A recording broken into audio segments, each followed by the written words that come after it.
This is the original model for Disney's Pinocchio. Hello and welcome to Adventures in TV Land. For today's adventure, I am in Chicago, Illinois at the Exhibition Hub Arts Center to check out the Disney 100 Exposition. It's a display, an exhibition of the 100 years of the Walt Disney Company. So we're going to go and check it out.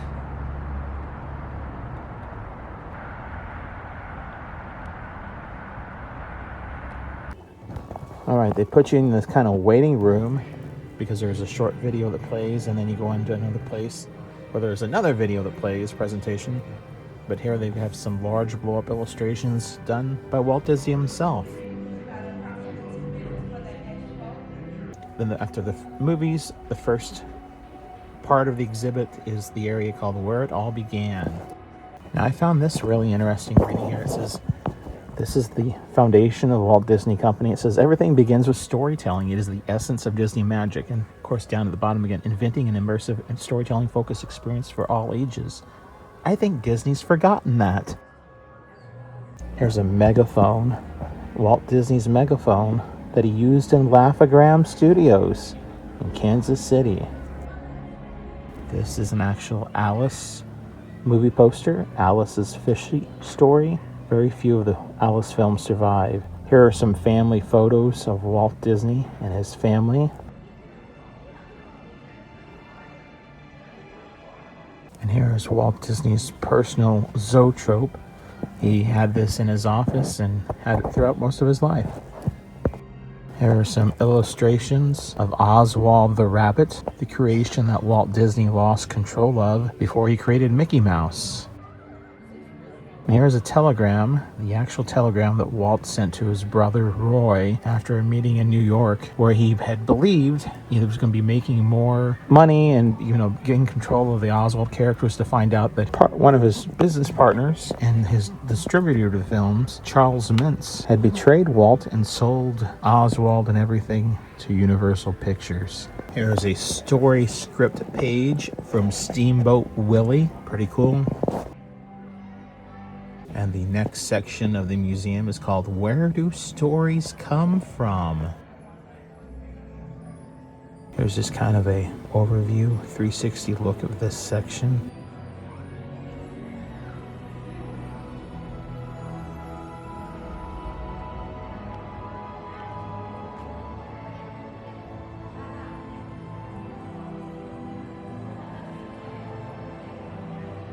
Here are some comparative drawings that were originally made for Snow White.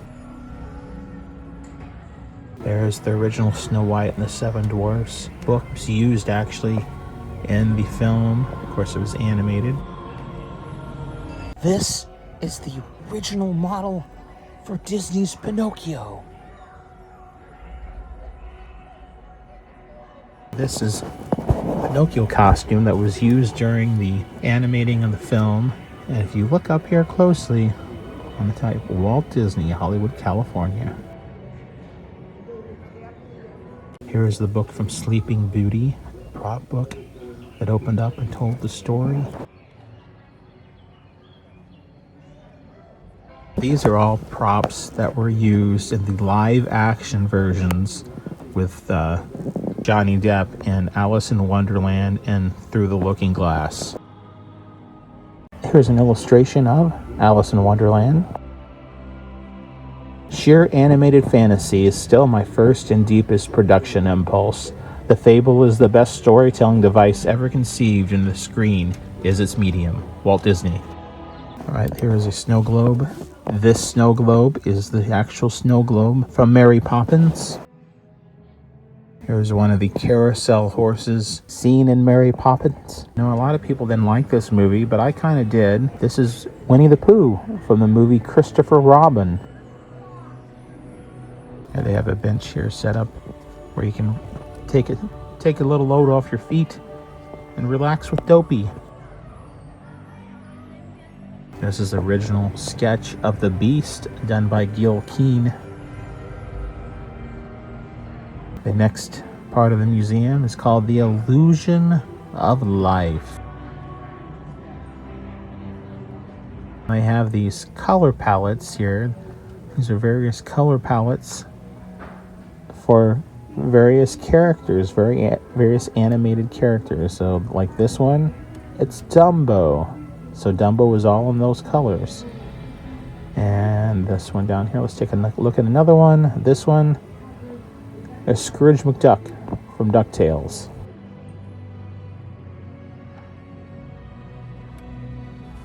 Now they had a whole collection of maquettes used for animation. This one is of Judge Doom from Who Framed Roger Rabbit. And here's a maquette of Timothy the Mouse from Dumbo. This is a hand puppet of Olaf from the original run of Frozen on Broadway. The next section is called The Spirit of Adventure and Discovery. So here we have a model of the Congo Queen used on the Jungle Cruise that Walt Disney used on television himself. Here's a costume of Hector Barbossa, played by Jeffrey Rush, and The Curse of the Black Pearl. This is the prop ship in the bottle from Pirates of the Caribbean, Dead Men Tell No Tales.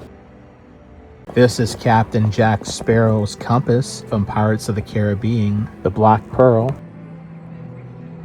Here is original animated cell from Peter Pan. And here's just kind of an overview of this area of the exhibition.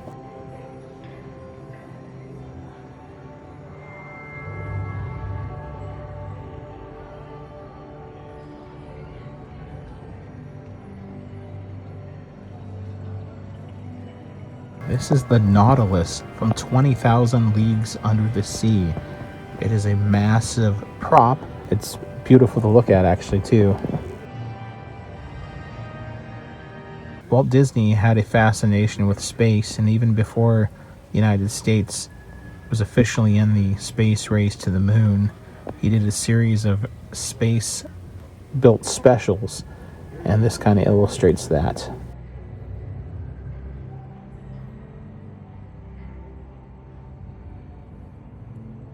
Here is a BB-8 from The Force Awakens. This is Iron Man's original mask from the Iron Man movie. And here is a suit of the Black Panther that Chadwick Boseman wore in Black Panther. The next section is called The Magic of Sound and Music. Just good old Mickey there, directing away. Here's a costume and some props from the movie Enchanted with Amy Adams. Here's a mouse guitar that was played on the Mickey Mouse Club. There's actually a photo there of Annette Funicello. She played this mouse guitar. Here's the wall of albums. I learned during this exhibition that the soundtrack to Snow White was the very first movie soundtrack ever released on an album. The next section is The World Around Us. This Oscar is in 1953 for the short film Bear Country.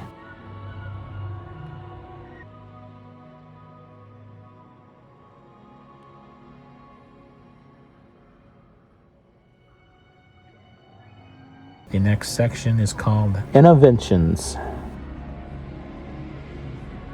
And what I did not know, Walt Disney pioneered the 3-pane camera. That is what this is. This is one of the 3-pane cameras Walt Disney invented. It revolutionized animation storytelling. Here's a series of storyboards from an animated short. Now this is a personal automaton of a couple of birds in a cage that Walt Disney owned. It was the inspiration for the Tiki Tiki Tiki Room. Here is the head of Abraham Lincoln. This is from the New York World's Fair from 1964 or 1965 with Great Moments with Mr. Lincoln, which was revolutionary. It showed what animatronics could do. Now, a lot of people forget Pixar did not start off as an animation company. It started off as a software and computer company, and here is an original Pixar computer. The next section is Euro Disney World, which is about the Disney parks. Here are some items from the opening day of Disneyland in 1955. And here's kind of just a display of what this area looks like, 360. Lots of cool photo ops here.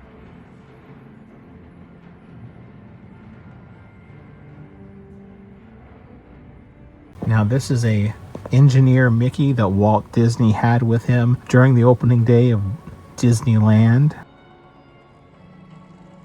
This is a bobsled from the Matterhorn at Disneyland. Here's a ride vehicle from Peter Pan's Flight at Disneyland. Here's a teacup. It is a prop teacup where you can take a photo if you'd like. Here's a miniature version of Cinderella's castle in Walt Disney World.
The next section is called The Wonder of Disney.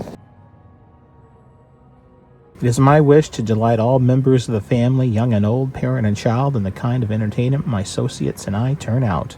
Here is a photo display you can have with the Encanto family. Here are some items of Walt Disney from the 1940s. Walt Disney Company items, 1950s through the 1960s. There is a coonskin cap from Davy Crockett and the River Pirates. These were a hot selling item during this time period. This is a magic ring as worn by Tommy Kirk in the movie The Shaggy Dog in 1959. Some items from the 1960s through the 1970s, all Disney related paraphernalia. Here are some from the 1980s through the 1990s.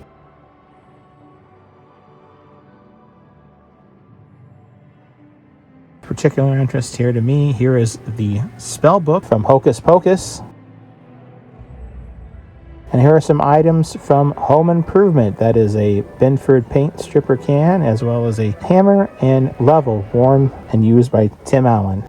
Disney from the 2000s to 2020s. The last part of this exhibition is We Are Just Getting Started. There's a statue of Walt and Mickey, and in addition to this, there's a bunch of videos that are playing throughout this section of the exhibition.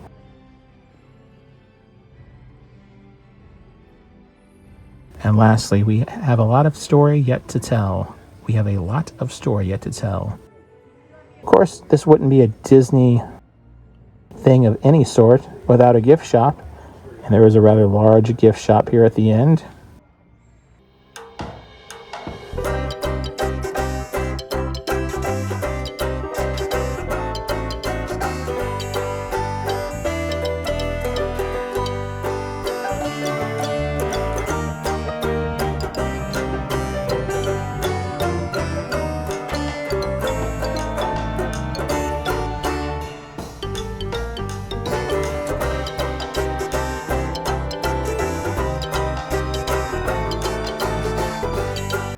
That was Disney 100, the exhibition.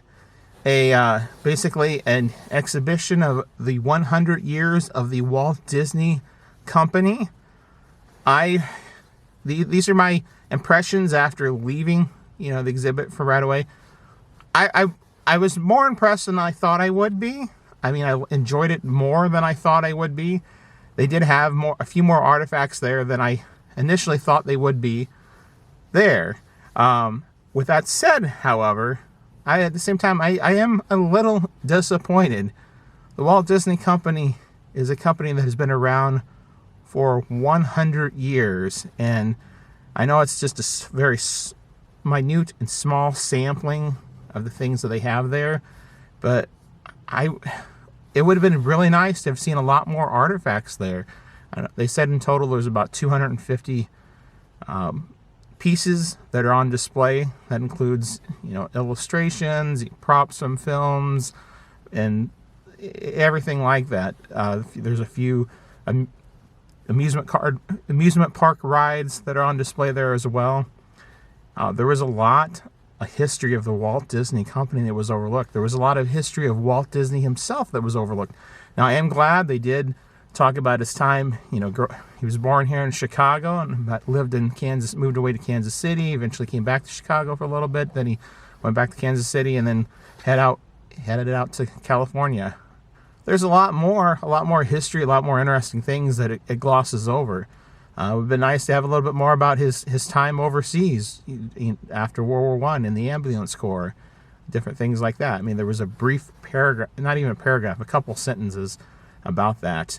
And then there's so much history to the Walt Disney Company and Walt Disney himself that was just completely overlooked. Now, I understand this is kind of a touring exhibition, although it's not touring to all that many places. This is only I believe here in Chicago, this is only the third stop in the United States it has been in. And it's going to just go to a couple more places in 2024, and that's it. I know it's going to Kansas City in the spring, and then I believe there'll be one or two other places after that, but it really hasn't been to all that many places so far. And maybe because of the space and things like that, I don't know, they couldn't have that many more artifacts. I don't know. It just seemed it was somewhat limited for a corporation, especially for the price tag. I mean, your price of admission. Of course, this is Disney. At the end, there's a gift shop there, and everything is way overpriced in the gift shop. So that is Disney 100, the exhibition, and here in Chicago. This has been another adventure in TV land. If you've liked this video, hit that like button. If you disliked, hit the dislike button. Subscribe to my channel for further content and ring that bell for email notifications. And if there's someplace that you would like to see me visit, or you have a suggestion about some future video you would like to see me do, leave a comment in the comment section. Thank you for watching. Until next time, that's a wrap.